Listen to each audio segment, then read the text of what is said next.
Assalamualaikum warahmatullahi wabarakatuh. Jadi di sini saya akan menjelaskan materi untuk bab 5. Kita lanjut ke materinya, yaitu transaksi entitas induk dan entitas anak, persediaan dan jasa. Pokok pembahasan yaitu adanya transaksi yang melibatkan entitas induk dengan entitas anak ketika sudah terjadi akuisisi atau sudah terjadinya kombinasi bisnis. Artinya, ketika perusahaan induk sudah mengakuisisi perusahaan anak, maka bukan berarti tidak terjadi transaksi antar induk dan anak, tetapi transaksi seperti itu bahkan sangat mungkin terjadi. Karena motivasi melakukan kombinasi bisnis yaitu salah satunya manajemen laba, misalnya perusahaan induk menjual barang dagangan secara besar-besaran ke perusahaan anak karena ingin meningkatkan angka penjualan. Jika menjelang akhir tahun penjualan itu dihitung ternyata turun drastis, itu disebabkan adanya transaksi hubungan istimewa antar induk dan anak. Namun, transaksi tersebut tidak boleh muncul pengaruhnya di laporan keuangan konsolidasi, tetapi yang boleh muncul dalam laporan keuangan konsolidasi adalah transaksi kepada non-afiliasi selain induk dan anak. Baik adanya transaksi penjualan antar perusahaan induk dan perusahaan anak, perusahaan induk tetap melakukan pencatatan sebab itu transaksi penjualan. Dan ada buktinya. Begitupun perusahaan anak akan tetap mencatat penjualan itu sebagai transaksi pembelian.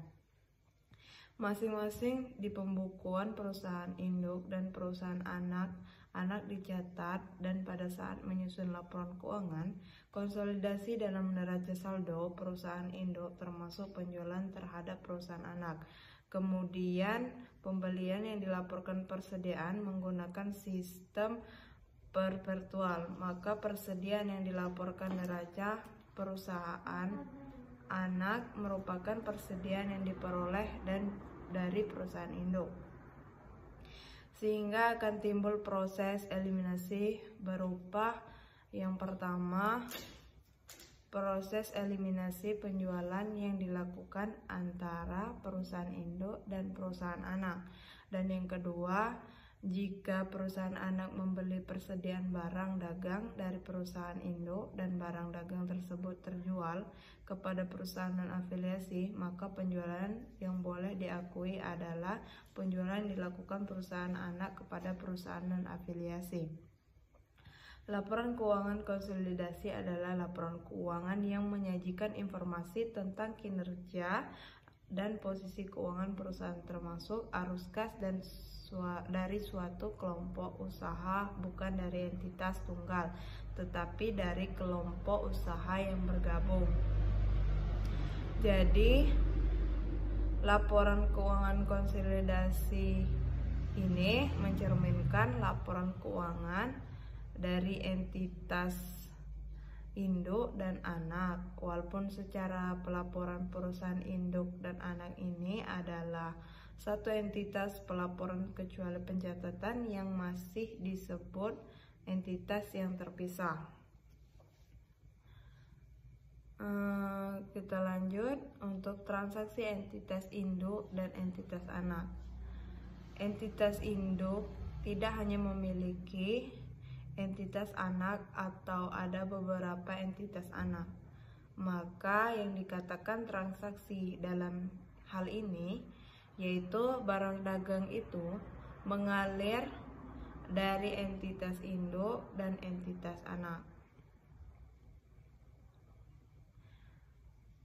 Maka yang dikatakan transaksi dalam ini yaitu barang dagang itu mengalir dari entitas induk dan entitas anak kan. Selanjutnya aset tetap ditransfer atau mengalir atau dijual dari entitas induk kepada entitas anak. Begitupun sebaliknya. Antara entitas anak pasti ada transaksi yang melibatkan transaksi antara entitas anak.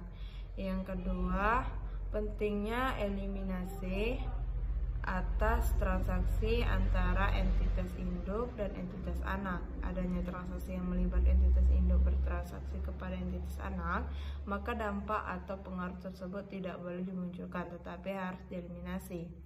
Artinya untuk transaksi entitas induk dan entitas anak dalam kaitannya dengan penjualan persediaan dan pembelian jasa perusahaan dagang, di mana entitas induk menjual ke entitas anak atau entitas anak menjual ke entitas induk. Transaksi penjualan persediaan, dampak terhadap penjualan persediaan yaitu keuntungan atau kerugian sudah terrealisasi. Dampak terhadap pencatatan entitas induk dan jurnal eliminasinya yaitu keuntungan atau kerugian sudah terrealisasi. Ketika barang dagang yang dijual entitas induk kepada entitas anak dalam periode yang sama dan sudah terjual seluruh oleh entitas anak ke entitas non afiliasi. Yang kedua, keuntungan atau kerugian yang belum terrealisasi, penanggungan keuntungan atau kerugian. Artinya keadaan antara induk penjual kepada entitas anak di tahun 2019 sampai tanggal 31 Desember 2019 ternyata barang dagang yang dibeli entitas anak dari entitas induk belum terjual. Selanjutnya, transaksi hulu yang penjualan persediaan setelah periode akuisisi. Maka ada 3 skenario sehubungnya transaksi antara induk dan anak. Yang pertama bisa jadi dalam periode tersebut barang dagang yang dijual dari induk kepada anak semuanya sudah terjual habis. Dan yang kedua, induk menjual barang dagang pada anak, barang dagang yang dijual dari induk kepada anak sampai akhir periode belum sama sekali terjual.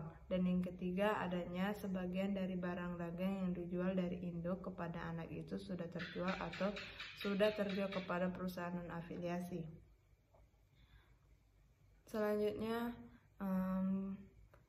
transaksi hilir yaitu penjualan persediaan setelah periode akuisisi. Selanjutnya, transaksi hilir yaitu penjualan persediaan setelah periode akuisisi.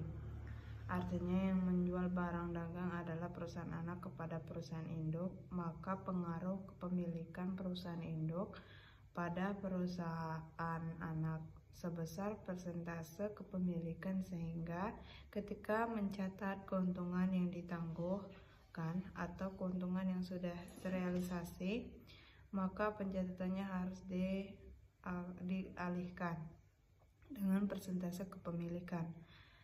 Transaksi penjualan jasa artinya perusahaan induk memberikan jasa kepada perusahaan anak atau perusahaan anak memberikan jasa atau layanan kepada perusahaan induk. Karena tidak ada hubungannya dengan persediaan atau dalam penjualan persediaan, ada yang belum terjual semua atau hanya terjual sebagian.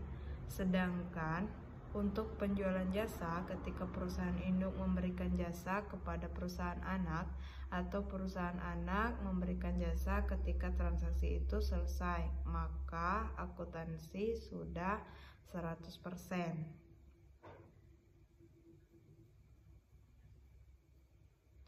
Jadi pentingnya eliminasi atas transaksi antar entitas induk dan entitas anak. Adanya transaksi yang melibatkan entitas induk bertransaksi kepada entitas anak, maka dampak atau pengaruh tersebut tidak boleh dimunculkan, tetapi harus dieliminasi. Artinya, untuk transaksi entitas induk dan entitas anak dalam kaitannya dengan penjualan persediaan dan pemberian jasa, di mana entitas induk menjual ke entitas anak atau entitas anak menjual ke entitas induk. Terima kasih. Assalamualaikum warahmatullahi wabarakatuh.